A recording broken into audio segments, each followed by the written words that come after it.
yung lahat. Kararating lang namin guys, no, pumunta po kami ng bayan kasi bumili kami ng aming pang New Year sa handa. So ngayon bumili kami ng ano, yan oh, mga pansit, pansit bihon and ito, yan, pansit canton. So lahat ng ano guys, and may drinks kami na ganyan, mixed fruits. So yan lang po ang aming pang ano sa New Year.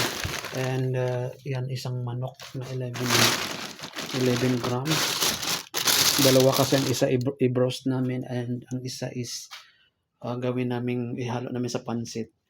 So yan po ang aming mga pinamili. Ang pinamili ko mga ano lang yan, gulay at saka may prutas din panghanda na rin sa New Year. So kasi malapit na guys, bukas is 30 na. So by Sunday is ano niya, Sunday ng gabi.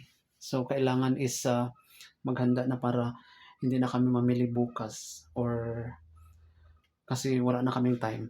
So ito po guys, lahat ng mga family ko, kasama ko po si Francis ngayong umaga. Kararating lang namin. So naka-outfit pa tayo kasi sobrang lamig po sa labas guys, no? Tingin ko lang sa inyo, napakalamig po sa labas. Tingnan niyo.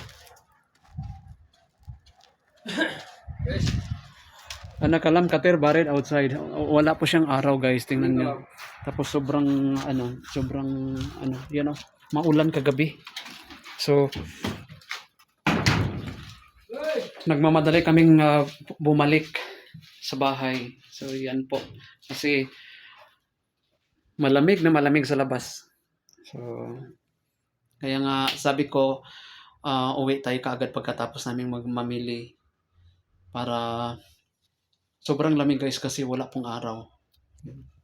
So yan na po ang aking pinamili. Yan na po ang handa para sa ano. Ano lang naman ang gagawin namin guys, no? Pansit lang naman. Wala naman kaming iba.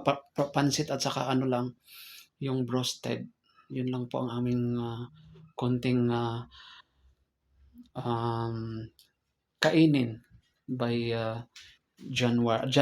by 31 sa Sunday. So yan po ang aming konting konting handa. Wait, so yeah.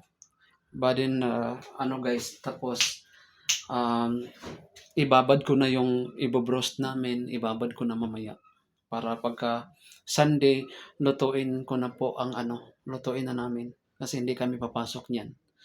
Kasi alanganin na kung papasok pa kami guys, wala na po kaming maabutan pagdating namin alas 7 na ng gabi, so hindi na po kami pwede mag-prepare, so late na. So yan lang guys ang aking konting vlog at advance Happy New Year sa ating lahat. Welcome 2024. Thank you for watching. God bless us all.